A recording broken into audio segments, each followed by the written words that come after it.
Yo quiero compartir con ustedes en esta mañana, en esta tarde, el tema del cristiano frente a los problemas. Si yo le preguntara en esta mañana cuántos han tenido o tienen problemas, todos van a levantar la mano sin excepción. ¿Por qué? Bueno, porque este es un mundo de aflicción. Así lo dijo nuestro Señor Jesucristo. En el mundo tendréis felicidad. Eso fue lo que dijo, ¿verdad? No, en el mundo tendréis aflicción. De hecho, cuando Isaías va a hablar de la partida de los justos, él dice, perece el justo y no hay quien entienda. Los piadosos mueren y no hay quien entienda que de delante de la aflicción es quitado el justo. Cuando el cristiano parte de esta vida, es quitado de la aflicción. Este es un mundo de aflicción. Y cuando Pablo y Bernabé estaban exhortando a los hermanos a que continuaran creciendo en la gracia de Dios y permaneciendo en la fe, en Hechos 14:22, ¿cuál fue la palabra de ánimo? Es necesario que a través de muchas, no de pocas, de muchas tribulaciones entremos en el reino de Dios. Así que yo quisiera compartir este tema, el cristiano frente a los problemas, y cómo el cristiano debe enfrentar los problemas. Yo quiero proponerle en esta tarde que lo enfrentemos de la misma manera que Josafat lo enfrentó cuando él tuvo un gran problema. Y vamos a leer primero, segundo de Crónicas 20, versículo 1 y 2, que dice así la santa palabra de Dios: pasadas estas cosas, aconteció que los hijos de Amón y de Moab, y con ellos otro de los amonitas, vinieron contra Josafat a la guerra, y acudieron algunos y dieron aviso a Josafat diciendo: contra ti viene una gran multitud del otro lado del mar y de Siria, y he aquí están en Hazezón Tamar, que es en Gadi. Así que viene un gran problema contra Josafat y están en Gadi. Muchas gracias, hermanos, se pueden sentar. ¿Dónde estaba en Gadi? Yo sé que uno se queda pensando, ¿en Gadi dónde estaba? Aquí le traje el mapa. Donde está el punto rojo es en Gadi y luego más arriba Jerusalén. Y me puse a ver en internet, en carro es apenas 1 hora y media de En Gadi a Jerusalén. Así que obviamente ellos no iban en carro, era un ejército que iba a pie, pero estaban cerca. El punto es, estaban cerca. Y entonces el versículo 1 dice que esta amenaza vino a ellos pasadas estas cosas. Y yo me pregunté, ¿pasadas cuáles cosas? Bueno, cuando uno revisa los capítulos anteriores, no podemos hacerlo porque perderíamos mucho tiempo, pero uno observa rápidamente que el rey Josafat había promovido reformas políticas y reformas espirituales en toda la nación. Por ejemplo, en el capítulo 19, versículo 4, dice: habitó pues Josafat en Jerusalén, pero daba vuelta y salía el pueblo desde Berseba. Si le da la flecha, Berseba está en el extremo sur del reino, hasta el monte de Efraín. Si le da la flecha, extremo norte, y lo conducía a Jehová, el Dios de sus padres. ¿Qué hacía Josafat? Josafat estaba en Jerusalén, aquí en la flecha del centro, y él salía de Jerusalén, recorría desde Berseba hasta Efraín. Ese recorrido él lo hacía llamando a la nación a volver a Dios. Y rápidamente uno piensa, bueno, Dios debió haber bendecido a Josafat por eso. Nosotros humanamente decimos, sí, pero Dios dice, no, yo le voy a enviar un problema a Josafat. Y uno dice, ¿cómo? Así es que Dios actúa. ¿Y por qué Dios lo hace? Bueno, la pregunta correcta no es por qué, como vamos a ver en un momento. La pregunta correcta es ¿para qué? Porque Dios tiene un propósito bueno detrás de cualquier situación que venga a la vida de sus hijos. Y como los cristianos no estamos exentos de problemas, Dios tiene un propósito bueno detrás del problema. Porque recuerden Romanos 8:28, a los que aman a Dios, algunas cosas le ayudan a bien. Todas las cosas le ayudan a bien. Esto es, a los que conforme a su propósito son llamados. Además, Josafat envió a enseñar la ley, es decir, la palabra de Dios al pueblo. Dice en 2 de Crónicas 17:9, y enseñaron en Judá, teniendo consigo el libro de la ley de Jehová, y recorrieron toda la ciudad de Judá enseñando al pueblo. Es decir, que no solamente llamaba al pueblo a venir a Dios, sino que también le enseñaba al pueblo la palabra de Dios para que tomara decisiones correctas. Y una vez más uno dice, Dios debió haber bendecido a Josafat y lo que le permite es un gran problema. Además, Josafat exhortó a los líderes del pueblo a actuar con integridad. Capítulo 19, versos 5 al 7, dice que puso jueces en todas las ciudades fortificadas de Judá, por todos los lugares, y dijo a los jueces, mirad lo que hacéis, porque no juzgáis en lugar de hombres, sino en lugar de Jehová, el cual está con vosotros cuando juzgáis. Sea pues con vosotros el temor de Jehová. Juzguen con el temor de Jehová. Está diciendo Josafat, mirad lo que hacéis, porque con Jehová nuestro Dios no hay injusticia, ni acepción de personas, ni admisión de cohecho. Esa palabra cohecho, uno no la entiende mucho, pero lo que significa es soborno. Dios no admite soborno. No juzguen aceptando soborno. Eso le está diciendo Josafat a los jueces. Y cualquiera pensaría, vuelvo y repito, que este empeño reformador del rey Josafat debió haber sido recompensado por Dios solo con paz, prosperidad y bendiciones, pero no fue así. En lugar de eso, 3 tribus vienen contra Josafat con un ejército muy grande y Dios lo permitió. Es interesante decir que antes Dios lo había impedido. En el capítulo 17, versículo 10 leemos lo siguiente. Capítulo 17, verso 10 dice, y cayó el pavor de Jehová sobre todos los reinos de la tierra que estaban alrededor de Judá y no osaron hacer guerra contra Josafat. Así que en el capítulo 17 Dios lo impide. En el capítulo 20 Dios lo permite. La implicación es clara, hermano. No sé si la ven, pero es clara.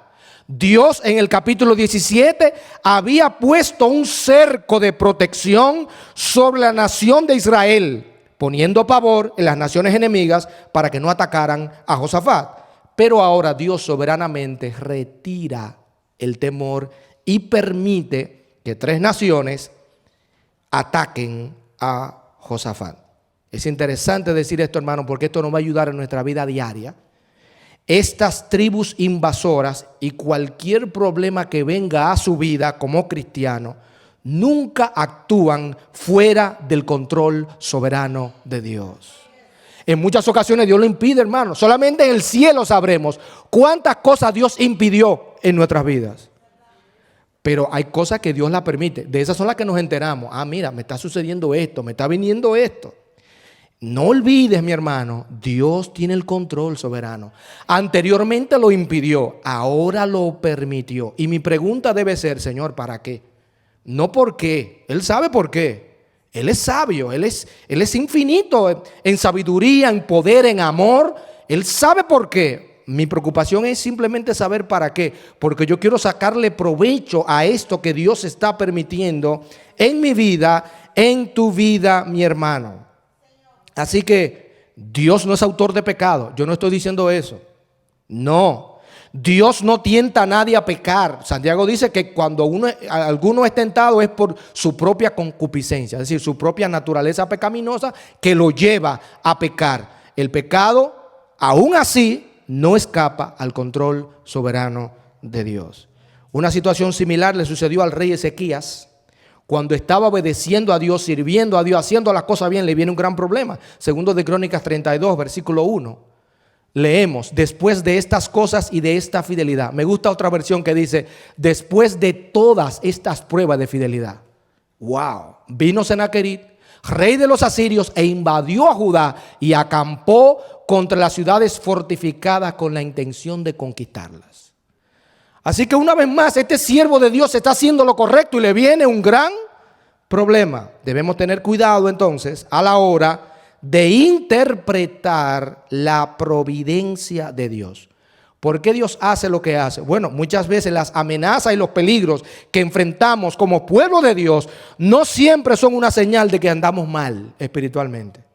No, ya vimos el ejemplo de que no. Estos hombres andaban bien, Josafat y Ezequías, y le viene un gran problema. Las decisiones que Dios toma en su soberanía y en su sabiduría no siempre encajan con nuestra manera de pensar. Nosotros humanamente pensamos, si yo soy obediente y fiel, siempre me va a ir bien. No, hermano, a veces somos obedientes y fiel y nos vienen problemas. Es así, porque Dios quiere lograr algo a través de los problemas que Él no va a lograr a través de la paz y de la calma. Esa es la realidad. Así que Martín Lutero decía sabiamente, todo cristiano necesita 3 cosas para crecer. Las 2 primeras nos encantan, la tercera no. Leer la palabra, orar y pasar por tribulación. Esas 3 necesitamos para crecer. Orar, leer la palabra y pasar por tribulación. Así que las actuaciones de Dios desafían nuestra inteligencia. Dios sabe lo que hace, mi hermano, no lo olvide.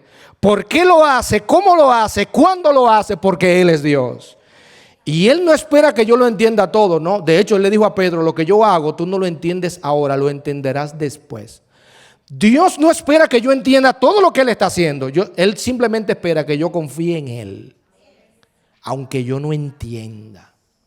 Porque por eso somos cristianos. En primer lugar, la acción frente a los problemas. ¿Cuál fue la acción que tomó Josafat frente al problema? Aquí está el pueblo enemigo, 3 naciones en Engadi, cerca de atacarlo. Dice el texto, entonces él tuvo temor, literalmente tuvo miedo.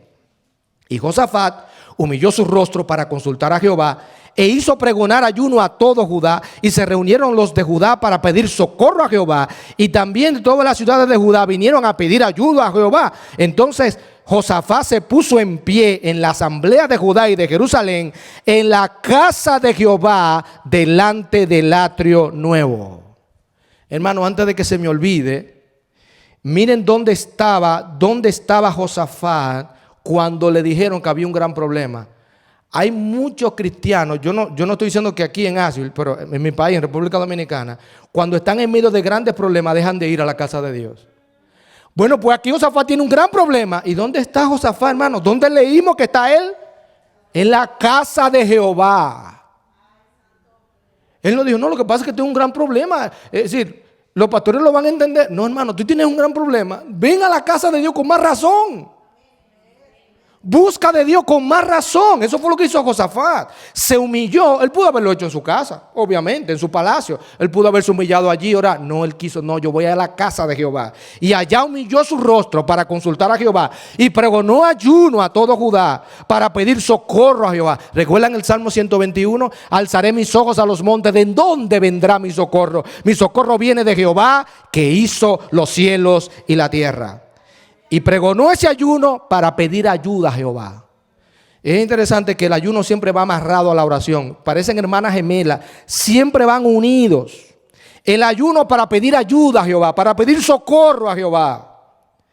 Y es interesante porque el rey Josafat manifestó en ese momento una total dependencia de Dios en medio del problema. Pero déjenme decirle algo que ustedes no saben. Josafat había reunido un ejército de más de 1 millón de soldados. Pero cuando viene el gran problema, Josafat nos dice, bueno, prepárense los hombres, caminen conmigo. No, eso no es lo primero que Josafat hace. Muchas veces nosotros cuando tenemos un gran problema, miramos los recursos que tenemos. Déjame ver con qué yo cuento. ¿Qué puedo hacer? No, Josafat dice, no, yo voy a buscar el rostro de Dios en oración. Voy a pedir ayuda, socorro a Jehová. Él tuvo miedo, pero no se dejó controlar por el miedo. No comenzó a quejarse contra Dios. ¿Por qué tú me permites esto a mí? No. Se humilló para buscar el favor de Dios con todo el pueblo. Qué humilde fue Josafat. Él no miró su ejército. No, él se puso de rodillas. Hermanos, no importa el tamaño del problema. Busca el rostro de Dios en oración. La oración, como decía un gran siervo de Dios del pasado, no es un intento de forzar la mano de Dios. Nosotros no podemos forzar a Dios. Dios hace su voluntad siempre.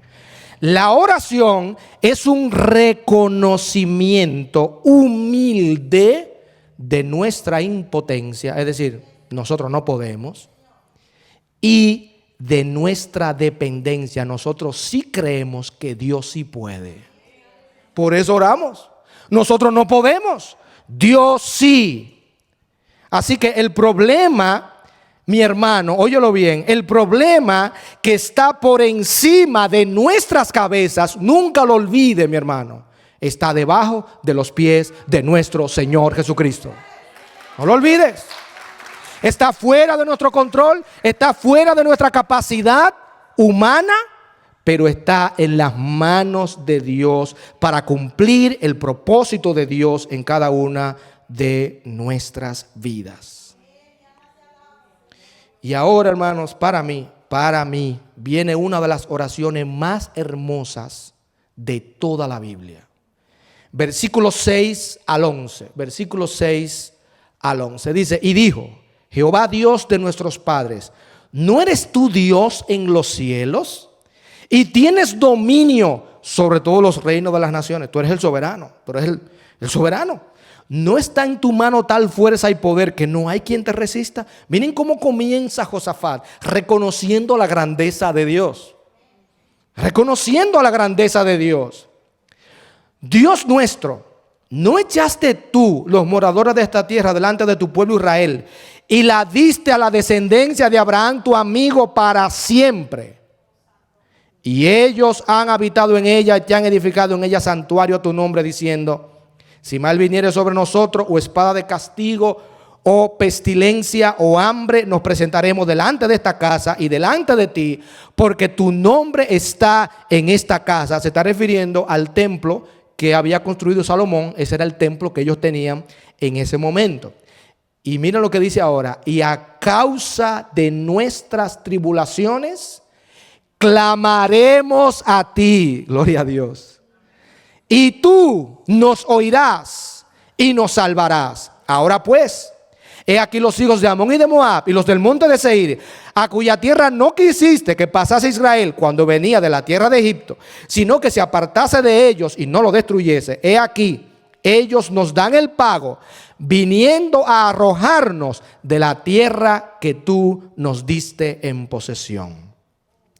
¿Qué es lo que está diciendo Josafat? Cuando Israel viene de Canaán a la tierra, de Egipto a Canaán, Dios le dio instrucciones a ellos cuando ellos iban a pasar por el monte de Seir, que es la tierra de Edom, es decir, los descendientes de Esaú, y Moab y Amón, los dos hijos que tuvo Lot con sus dos hijas después que éstas lo emborracharon.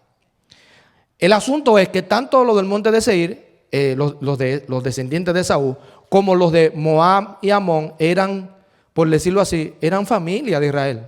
Había una familiaridad allí. Y y Dios le dice, no lo molesten. Y ellos no lo molestaron. Ellos pasaron a la tierra prometida y no los provocaron ni los molestaron. Así que en Deuteronomio capítulo 2, verso 5 en adelante, leemos así.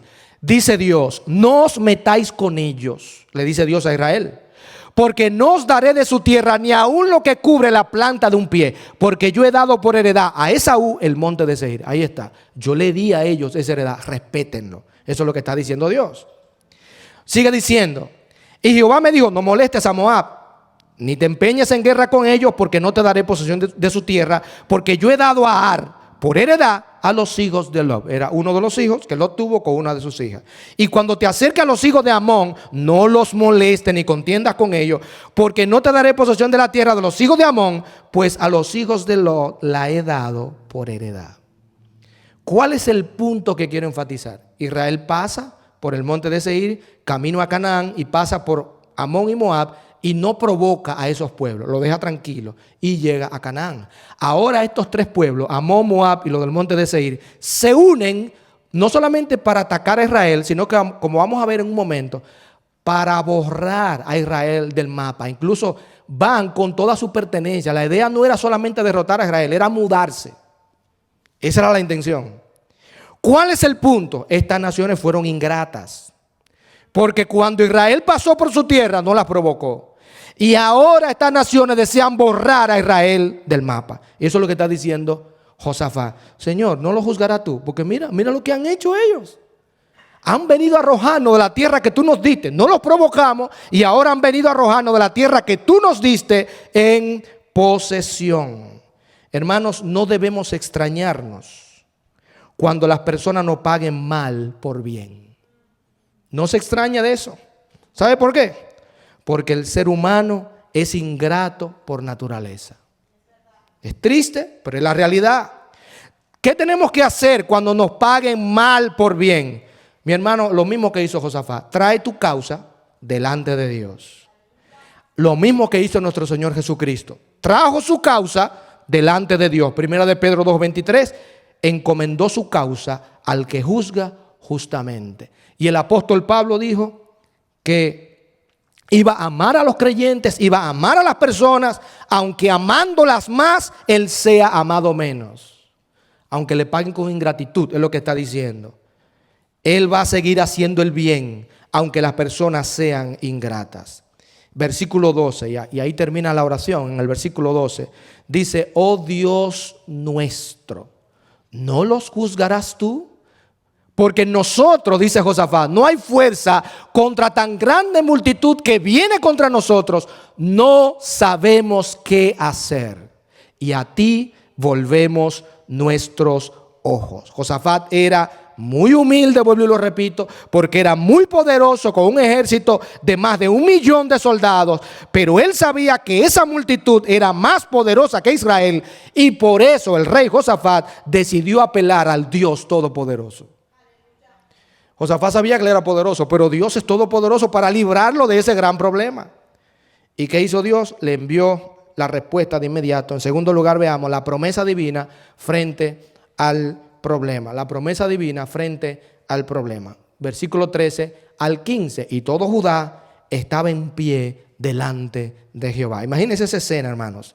Con sus niños y sus mujeres y sus hijos. Y estaba allí Jaasiel. Jaasiel era el profeta, hijo de Zacarías, hijo de Benaía, hijo de Jehiel, hijo de Matanía, levita de los hijos de Asaf, sobre el cual vino el Espíritu de Jehová en medio de la reunión. Y dijo: oíd Judá todo y vosotros moradores de Jerusalén. Y tú, rey Josafat, es decir, el rey de reyes va a hablar contigo, Josafat, ahora. Jehová os dice así: no temáis ni os amedrentéis de esta multitud tan grande, porque no es vuestra la guerra, sino de Dios. Wow, hermanos. Miren, el profeta no minimiza el problema. El profeta no viene diciendo: mira, Josafat, no te preocupes, que eso es un problema pequeño. No, el problema no es pequeño, es grande. No te amedrentes delante de esta multitud tan grande. ¿Y por qué no? Porque la guerra no es tuya, la guerra es de Dios. Es Dios el que va a pelear la guerra, no tú. Eso es lo que le está diciendo el profeta. Hermanos, la paz del corazón del cristiano no depende del tamaño del problema. No. La paz del corazón del cristiano depende de cuán conscientes estamos tú y yo de que Dios siempre está con nosotros. A veces sentimos que estamos solos, pero déjame decirte algo, hermano. No te lleves de los sentimientos son traicioneros. Llévate de lo que dice la palabra. A veces nos sentimos solos, pero eso no es cierto. Dios nos lleva en nuestros brazos y nos sentimos solos. Dios está con nosotros todo el tiempo. Todo el tiempo. Y Cristo lo prometió: yo estoy con vosotros todos los días hasta el fin del mundo. Todos los días hasta el fin del mundo. Y como dice la palabra de Dios en primera de Juan 4:4, mayor es el que está en vosotros que el que está en el mundo, como cantábamos en esta mañana.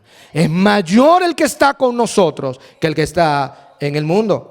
Y dice en Romanos 8:31, si Dios es por nosotros, ¿quién contra nosotros?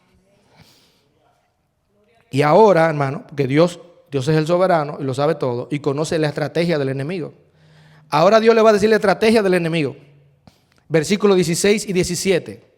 Mañana descenderéis contra ellos. He aquí que ellos subirán por la cuesta de Sid. Dios sabe por dónde viene, todo se lo está diciendo. Y los hallaréis junto al arroyo, antes del desierto de Jeruel. No habrá, dice Dios a través del profeta, ¿para qué peleéis vosotros en este caso? No van a tener que pelear. Paraos, estad quietos y ved la salvación de Jehová con vosotros, oh Jehová y Jerusalén. No temáis ni desmayéis. Salid mañana contra ellos, que Jehová estará con vosotros. Gloria a Dios. Gloria a Dios. No te amedrentes. Sal, que Dios está contigo. Dios peleará la batalla. Es interesante que no siempre sucede así. Es importante decir que en otras ocasiones Dios hacía una parte y le dejaba al pueblo otra parte. Por ejemplo, Dios fortaleció las manos del pueblo para que pudieran pelear en la batalla contra Jericó, por poner un ejemplo. Dios hizo una parte, la parte más difícil, Jericó rodeada por murallas, impenetrable. Bueno, pues Dios le dice al pueblo, después de dar las 7 vueltas, el 7º día, griten. Hermano, y por el grito de fe de ellos gritaron en fe. Dios derrumbó las murallas. Dios hizo lo más difícil. Y después que las murallas estaban derrumbadas, Dios les dijo, ahora entren y conquisten. Es decir, Dios hizo lo más difícil. Ahora ustedes tienen que entrar y conquistar. Ellos tuvieron que entrar y conquistar. Lo más maravilloso, hermanos, es que en este caso, Dios le está diciendo literalmente a la nación de Israel, tomen una silla, tomen un asiento para que vean lo que yo voy a hacer. Ustedes no van a tener que hacer absolutamente nada. En esta guerra solo serán espectadores de lo que yo voy a hacer. Como dice el Salmo 46:10, estad quietos y conoced que yo soy Dios. Y como le dijo Moisés al pueblo, cuando estaban frente al Mar Rojo, Jehová peleará por vosotros y vosotros estaréis tranquilos. Oh, hermano, qué gozo es saber eso. Dios pelea por nosotros, no importa el problema. Dios pelea por ti, mi hermano. Dios pelea por nosotros y eso debe darnos tranquilidad. Dios está peleando la batalla. La guerra es del Señor. En tercer lugar, la respuesta a la promesa divina frente al problema, versos 18 y 19. Entonces Josafat se inclinó rostro a tierra, y asimismo todo Judá y los moradores de Jerusalén se postraron delante de Jehová y adoraron a Jehová. Y se levantaron los levitas de los hijos de Coad y de los hijos de Coré para alabar el Dios de Israel con voz baja, dice el texto, con fuerte y alta voz. Hermanos, ¿saben lo que más me impresiona? Que Dios no le ha quitado el problema todavía. No, Dios le dio una promesa. Mañana te lo quito. Pero en el día de hoy, ellos están manifestando fe en Dios, reverencia a su palabra, gratitud a Dios y adorando a Dios, aunque Dios no le ha quitado el problema todavía. ¡Wow! Ellos creyeron la promesa de Dios y porque creyeron la promesa de Dios, alabaron a Dios y le dieron gracias por adelantado. ¿Usted hace eso, hermano? Usted le da gracias a Dios porque sabe que Dios le va a quitar el problema. Señor, te doy gracias porque yo sé que tú me lo vas a quitar. ¡Wow! Impresionante. Las circunstancias no habían cambiado, todavía estaban bajo la amenaza de un ataque inminente, pero ellos creyeron la promesa de Dios y eso hizo toda la diferencia. Yo te hago una pregunta, mi hermano. ¿Tú crees la promesa de Dios? Porque si tú crees la promesa de Dios, eso va a hacer toda la diferencia cuando estés en medio de un gran problema. Cree lo que Dios ha prometido. No son las circunstancias difíciles las que llenan nuestro corazón de ansiedad. ¿Sabía eso, mi hermano? No. Lo que llena nuestro corazón de ansiedad es la incredulidad. El problema no es el problema, valga la redundancia. El problema es que somos incrédulos. Dios nos ayuda una y otra vez, una y otra vez, una y otra vez. Y cuando viene un gran problema, otra vez volvemos a dudar. Pero Dios, ¿y cuántas veces Dios no lo hizo en el pasado? Mira hacia atrás. Mira cuántas veces Dios lo hizo. Dios lo va a hacer otra vez. Y otra vez, porque tú eres su hijo, tú eres su hija. Lo va a hacer cuantas veces sea necesario. Pero la incredulidad atrapa el corazón, aún de los creyentes. Y en medio de circunstancias difíciles nos llenamos de ansiedad. Los creyentes, no estoy hablando de incrédulos, los creyentes, por la incredulidad. En la palabra de Dios tenemos muchas promesas de las que debemos apropiarnos en tiempos difíciles. Eso es lo que tenemos que hacer. Por ejemplo, la Biblia dice, y esto a mí me da mucha fortaleza, nada ni nadie podrá impedir que Dios concluya su obra en cada cristiano. Hermano, ¿y dónde dice la Biblia eso? Filipenses 1:6. Estando persuadido de esto. Pablo no tiene duda al respecto, está persuadido. El que comenzó en vosotros la buena obra, la va a dejar por mitad. ¿Eso es lo que dice Pablo? No. La perfeccionará hasta el día de Jesucristo. ¿Sabe qué significa eso, mi hermano? Lo que Dios comienza, Dios lo termina. Dios comenzó contigo, Dios va a terminar contigo. Dios te salvó, ten por seguro que Dios te glorificará en su presencia. Dios no deja ninguna obra por mitad. Dios termina todo lo que comienza. Así que Dios ha prometido, mi hermano, nunca olvide eso, sostenernos a todos los cristianos hasta el día de nuestra glorificación, cuando seamos semejantes a Cristo y le veamos tal como Él es. Una de las tácticas favoritas del enemigo de nuestras almas es llevar a los creyentes a confiar en promesas que Dios no ha dado para que al final terminemos decepcionados. Oye esto bien, mi hermano, Dios no decepciona a nadie. Tenemos que creer lo que Dios ha prometido. Y hay una tarea que tenemos que hacer ahí. ¿Cuál? Conocer las promesas de Dios. Tenemos que conocer las promesas. ¿Para qué? Para apropiarnos de ellas y decir, yo me agarro de esa promesa y me apropio de ella. Pero si yo me apropio de una promesa que Dios no ha dado, al final me voy a decepcionar porque Dios no me prometió eso. Por ejemplo, tristemente por ahí anda el Evangelio de la Prosperidad diciendo, por ejemplo, que Dios ha prometido, cosa que Dios no ha prometido, que todos los cristianos sean ricos. Dios no ha prometido eso en su palabra. Y eso tiene varios problemas. Le crea codicia a las personas y luego cuando no logran ser ricos, entonces dicen que Dios lo decepcionó.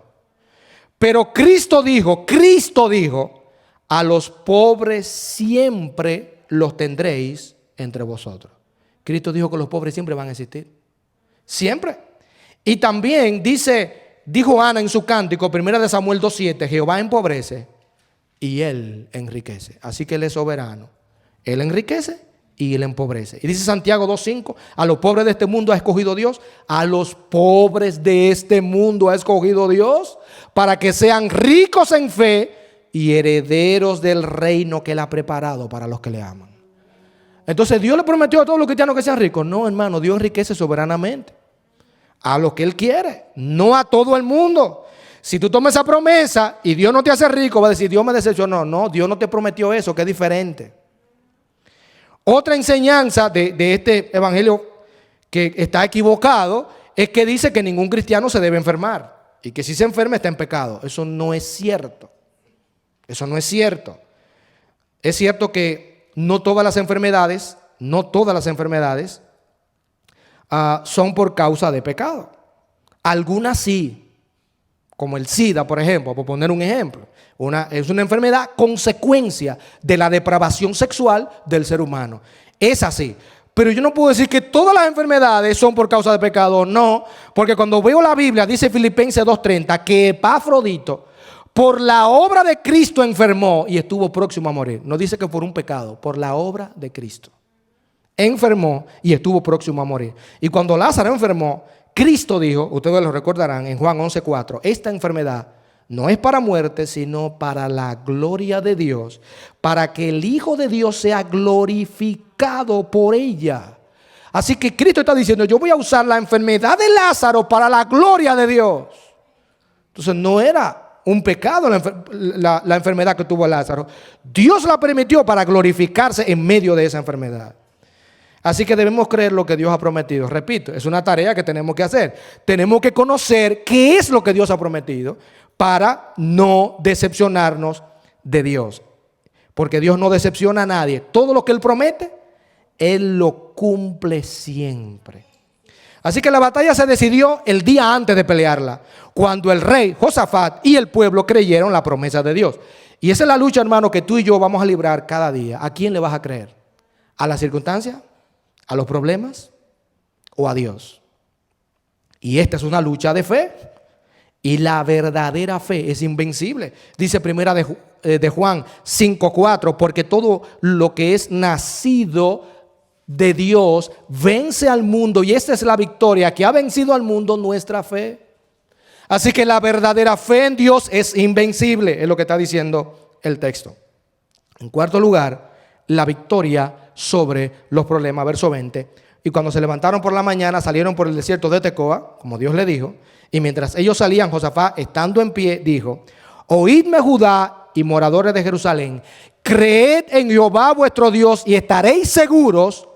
Creed a sus profetas y seréis prosperados. Una de las tentaciones favoritas del enemigo de nuestras almas es que dejemos de congregarnos cuando estamos en medio de la aflicción. Como si las pruebas fueran vacaciones de la vida cristiana. Pero no, mi hermano. Aún en medio de grandes pruebas, aún bajo mucha presión, sigue creyéndole a Dios. Sigue obedeciendo su palabra. ¿Sabe por qué? Porque yo he aprendido en mi vida cristiana que no existe un lugar más seguro en la tierra que estar en el centro de la voluntad de Dios. Y cuando usted y yo nos congregamos, ¿usted sabe dónde estamos, hermano? En el centro de la voluntad de Dios. Porque fue Dios el que dijo, no dejes de congregarte. En Hebreos 10:25. Estimulémonos unos a otros al amor, a las buenas obras, y no dejen de congregarse. Estar en la casa de Dios, con el pueblo de Dios, adorando a Dios, escuchando la palabra de Dios, es estar en el centro de la voluntad de Dios. Así que, mi hermano, no te apartes del camino de la obediencia. ¿Sabe por qué? Porque la victoria es siempre del que cree, y el que cree siempre obedece. Hace un tiempo vi una película, me prepare el audio ahí por favor, que me impactó mucho. Es una película sobre, todavía no la colocas por favor, sobre el personaje de Indiana Jones que está buscando la famosa copa de José, la supuesta copa de Jesús. El cáliz, exactamente. Entonces, cuando él llega al lugar, su padre está mal herido, lo hirieron con un disparo y está acostado y lo obligan a él a pasar las 3 pruebas que había que pasar para poder obtener la copa o el cáliz y de esa manera obtener la sanidad de su padre. Me llamó la atención cuando vi esa película las tres pruebas que Indiana tenía que pasar. La primera prueba se llamaba el hombre penitente pasará. Usted sabe que la palabra penitente significa de rodillas. Lo que pasaba era que venía una cuchilla y todo el que pasaba de pie, la cuchilla le cortaba la cabeza. Así que el que pasaba tenía que pasar de rodillas. Indiana tuvo que ponerse de rodillas y pasar. Y de esa manera pasó. Pasó la primera prueba de rodillas. Luego, la segunda prueba, interesante, se llama el nombre de Jehová. Había un piso con muchos mosaicos y muchas letras. Y él tenía que caminar sobre el nombre de Jehová, pero en hebreo. Porque si él se equivocaba de letra, caía a un precipicio y se mataba. Así que esa prueba él tuvo que hacerla en hebreo, caminar sobre las letras del nombre de Jehová, una por una, y luego caminó y logró pasar. La tercera prueba, que es la que le quiero compartir ahora para que ustedes la vean, fue la que más me impactó. Esa tercera prueba se llama los caminos de Dios. Entonces él tiene que ver un precipicio enorme, del otro lado está la cueva donde supuestamente está el cáliz. Él tiene que cruzar el precipicio, pero ¿cómo lo va a hacer? Humanamente imposible. Solamente lo podía hacer por la fe. Y aquí vemos lo que él va a hacer cuando ve el precipicio. Le puede dar un poquito de audio, por favor. Dice, es un salto de fe. Dice él, es un salto de fe. Y le dice a su padre, tienes que creer. Tienes que creer. Y ahora él va a poner un pie en el aire porque es un precipicio. Es un precipicio que no hay nada. Y va a levantar el pie para ponerlo literalmente en el aire porque tiene que creer. Y ahí está. Pone el pie, no se cae y descubre para su alegría que había un camino que él no estaba viendo. Ese camino lo ve ahora después que pone el pie. Cuando yo vi esa escena yo dije, así es la vida cristiana. Nosotros los cristianos queremos tener, como decimos nosotros, todo amarrado para actuar. No, todo tiene que estar amarrado. Señor, mira, muéstrame el camino. Dios te dice, no, primero pon el pie. Luego te muestro el camino, porque es por fe que andamos, no por vista. Es por fe que andamos, no por vista. Eso fue lo que hizo el pueblo. Se movió por fe. Verso 21. Y habido consejo con el pueblo, puso a algunos que cantasen y alabasen a Jehová, vestidos de ornamentos sagrados, mientras salía la gente armada y que dijesen, glorificad a Jehová, porque su misericordia es para siempre. Esto me impacta, hermano. Ahí viene la amenaza de un ejército muy numeroso, 3 ejércitos en uno, y Dios llama, por decirlo así, su consejo de guerra para que se ponga adelante. ¿Y quién es el consejo de guerra de Josafat? Nada más y nada menos que el coro de los levitas. Párense delante de la gente armada, oiga esto, a alabar a Dios. Estos levitas pudieron haber pensado humanamente, bueno, que nos paremos ahí delante a alabar a Dios para que nos maten de primero, porque eso es lo que va a pasar. Nos ponemos delante del ejército armado y nos van a matar de primero. Pero los levitas también creían la promesa de Dios. Ellos sabían que Dios había dicho, ustedes no van a hacer nada, yo lo voy a hacer todo. Así que ellos, porque creían la promesa de Dios, se pusieron delante a alabar a Dios. Y fue mientras estaban alabando a Dios que Dios manifestó su poder. Versículo 22. Y cuando comenzaron a entonar cantos de alabanza, Jehová puso contra los hijos de Amón y de Moab y del monte de Seir las emboscadas de ellos mismos que venían contra Judá, y se mataron los unos a los otros. Pregunta yo, ¿se cumplió o no se cumplió lo que Dios dijo? ¿Se cumplió? No tuvieron que hacer absolutamente nada. Absolutamente nada. ¿Y qué fue lo que Dios hizo? Bueno, lo mismo que hizo en tiempo de Gedeón. Creo que el pastor hace unos domingos atrás predicó de ese pasaje. Lo mismo que hizo en tiempo de Gedeón. Le quitó la cordura a los enemigos de Israel. Le quitó la cordura y se mataron los unos a los otros. ¿Y cuándo lo hizo Dios? Cuando ellos comenzaron a alabar a Dios. ¿Y por qué cuando comenzaron a alabar a Dios? Porque la alabanza es una de las manifestaciones de la fe del cristiano. Y oiga esto, mi hermano. Dios se ha comprometido consigo mismo en honrar la fe de sus hijos. Cuando un cristiano alaba a Dios, está diciendo, yo creo en tu promesa. ¿Tú alabas a Dios así? Así es que tenemos que alabar a Dios. La alabanza no es simplemente cantar. No, es expresarle a Dios, Señor, te amamos, creemos en ti, te esperamos a ti. Es confiar en Él. La alabanza expresa la realidad de nuestra fe. Por eso cuando Pablo habla de las evidencias de un cristiano lleno del Espíritu Santo, una de ellas es que canta. Que canta. Dice, hablando entre vosotros con himnos, cánticos espirituales. Una de las evidencias de un cristiano lleno del Espíritu Santo es que canta. Por eso alguien dijo sabiamente lo siguiente: el que está lleno del Espíritu Santo está lleno de fe. Y el que está lleno de fe canta porque le cree a Dios. Oh, mi hermano, qué precioso. Y decía el pastor John MacArthur, me impactó esto cuando lo leí. Dice este hombre de Dios, la vida llena del Espíritu produce música. ¿Tú quieres saber que un cristiano está lleno del Espíritu? Si nunca alaba a Dios, entonces ese no está lleno del Espíritu. Porque la vida llena del Espíritu produce música. Sigue diciendo este hombre de Dios, el que está lleno del Espíritu canta. El cristiano que anda en el Espíritu tiene un gozo interno que se manifiesta con música. Miren lo más hermoso ahora. Dios pone música primero en las almas y luego en los labios de los hijos de Dios que andan en obediencia. Oh, hermanos, qué interesante. Por eso cuando compartíamos la vez pasada de Pablo y Silas, ¿lo recuerdan? Que estaban presos en Filipos, con cepos en los pies, con cadenas en las manos. ¿Qué estaban haciendo Pablo y Silas? Lamentándose. Señor, ¿y por qué tú nos traíste aquí? ¿Por qué estamos aquí si somos tus siervos? No, están cantando a Dios. De tal manera dice que los presos los oían. ¿Saben qué, hermano? Pablo y Silas con cepo y cadena en la cárcel, alabando a Dios, estaban manifestando su fe. Creemos en ti, Señor. Eso es lo que están diciendo. Creemos en ti, creemos en tu promesa.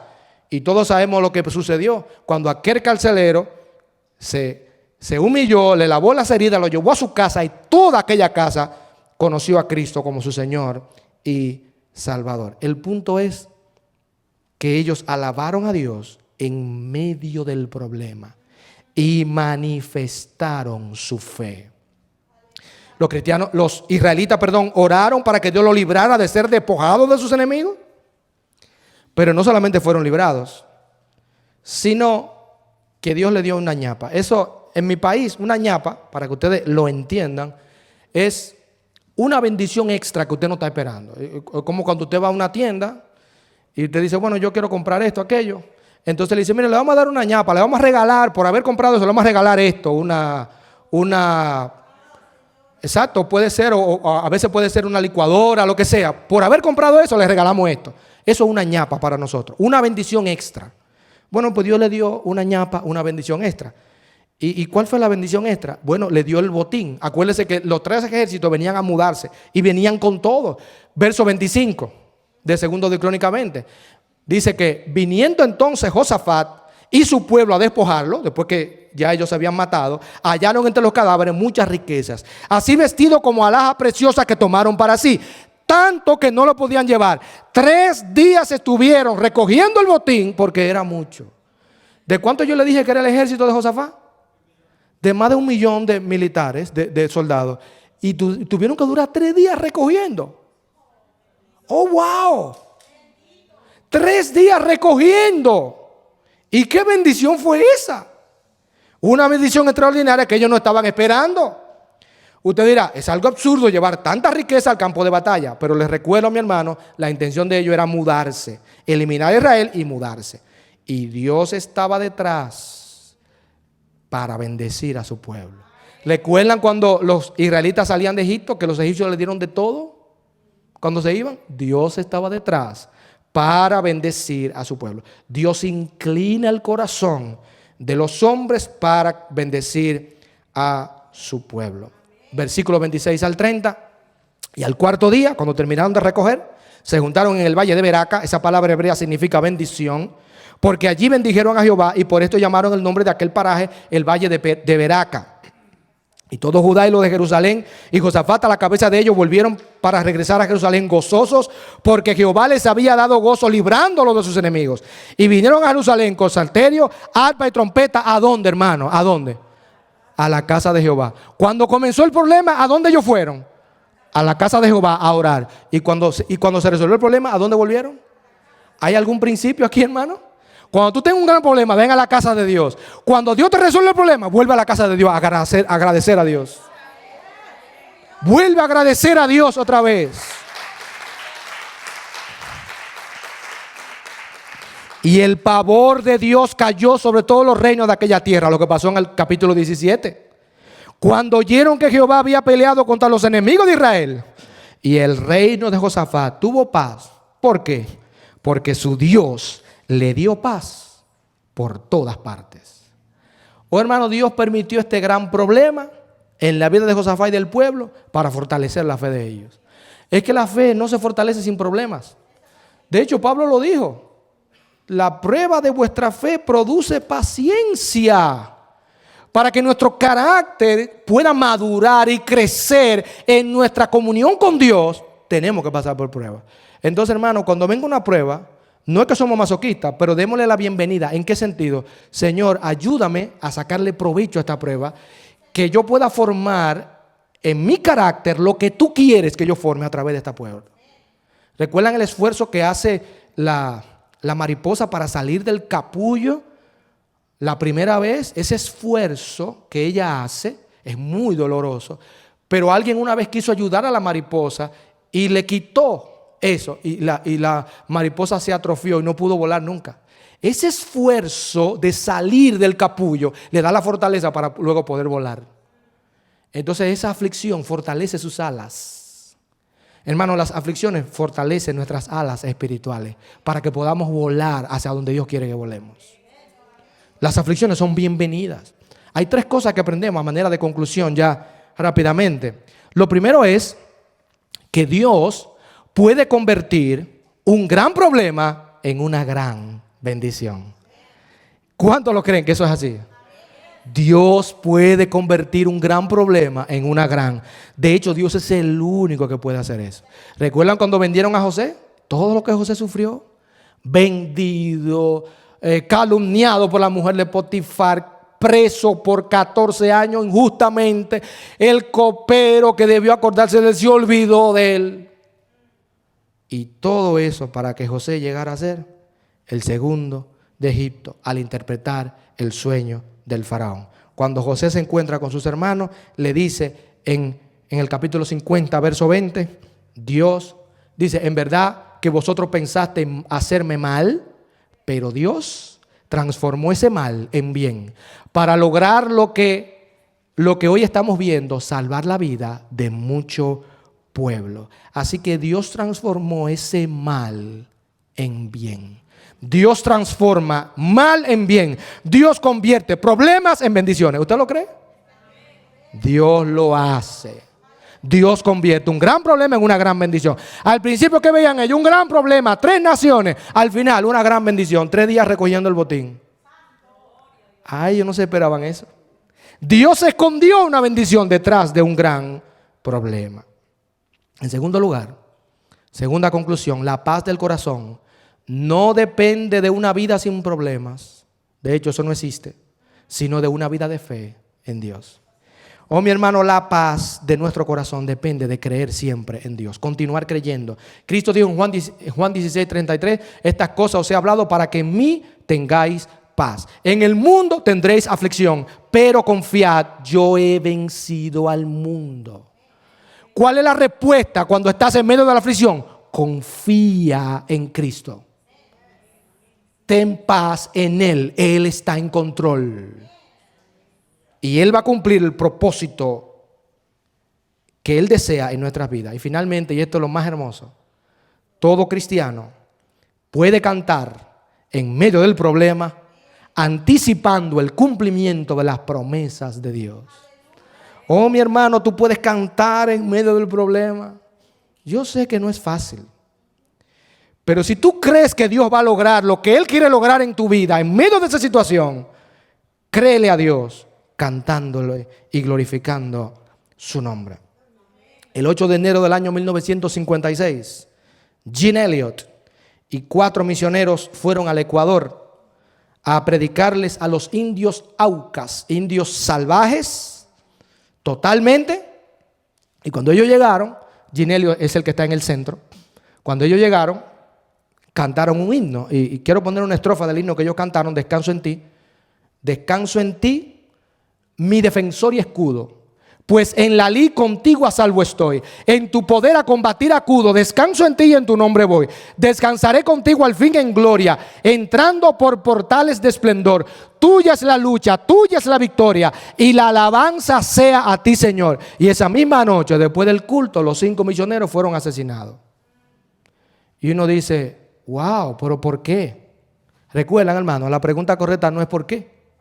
¿Cuál es la pregunta correcta? ¿Para qué?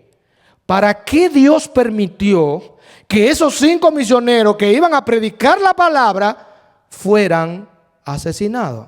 Bueno, la esposa de Jean Elliott, Elizabeth Elliott, se quedó 2 años más allí. Se hizo amiga de una de las nativas, se la ganó para Cristo y con la ayuda de esa nativa ayudó para que le tradujeran la Biblia al idioma de ellos. Y usted sabe, hermano, lo que pasa cuando una Biblia entra a un lugar. Para no alargar la historia, hoy hay una gran congregación entre los indios auca del Ecuador. Una gran, y lo más impresionante, uno de los pastores de la tribu fue uno de los que mató a los misioneros. ¡Wow! Y ese pastor luego bautizó a uno de los hijos de los misioneros que él asesinó. Impresionante. Dios convirtió una gran tragedia en una gran bendición. Dios es el único que puede hacer eso. Y permitió la muerte de esos 5 misioneros para salvar a toda la tribu. Impresionante como Dios obra. Quiero contarle de manera de testimonio personal que yo tenía una tía en Nueva York, se llamaba Miriam. Ella dirigía el coro de la iglesia. Dios le dio una voz preciosa, cantaba soprano y ella dirigía el coro allá de la iglesia en Nueva York y le vino un cáncer de páncreas y estuvo luchando por 2 años con ese hasta que el Señor finalmente se la llevó.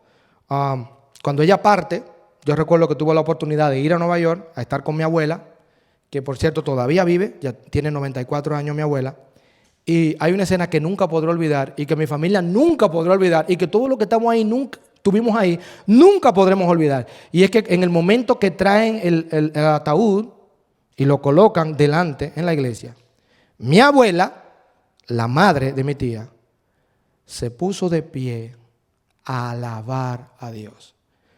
Y cuando todos nosotros vimos eso, no pudimos dejar de llorar. Y rápidamente uno se pregunta, pero ¿cómo una madre puede ponerse de pie a alabar a Dios frente al ataúd de su hija? ¿Quieren oír la respuesta? Porque mi abuela estaba convencida de que Dios iba a cumplir su promesa. ¿Y cuál es la promesa que Dios ha hecho? Bueno, Dios ha hecho muchas para cuando un cristiano parte. Pero dice en Romanos capítulo 14, versículo 8, pues si vivimos para el Señor vivimos, y si morimos para el Señor morimos. Así pues, sea que vivamos o que muramos, del Señor somos. Así que mi tía, al igual que mi madre, que partió en el 2020, la madre de la hermana Olga, y todos los hermanos, los cristianos que han partido, siguen vivos. La única diferencia es que ya no están en la tierra. Eso es lo que dice el texto. Sea que vivamos o que muramos, del Señor somos. Y dice la palabra de Dios que Dios no es Señor de muertos, sino de vivos, porque para Él todos viven. Lo único que se cambian de residencia. Ya no están vivos aquí, están vivos allá en la gloria. Y allá le veremos cuando lleguemos nosotros. Así es. Así que la victoria es de Dios y de los hijos de Dios. Dice Romanos 8:35 y 37. ¿Quién nos separará del amor de Cristo? Tribulación o angustia o persecución o hambre o desnudez o peligro o espada. Antes en todas estas cosas somos más que vencedores por medio de aquel que nos amó. A veces Dios nos dará la victoria librándonos, como en el caso de Josafat. A veces Dios nos dará la victoria dejándonos pasar por la tribulación, como le pasó a los 5 misioneros. Pero sea que Dios me libre o sea que yo pase, como quiera, Dios cumplirá su promesa.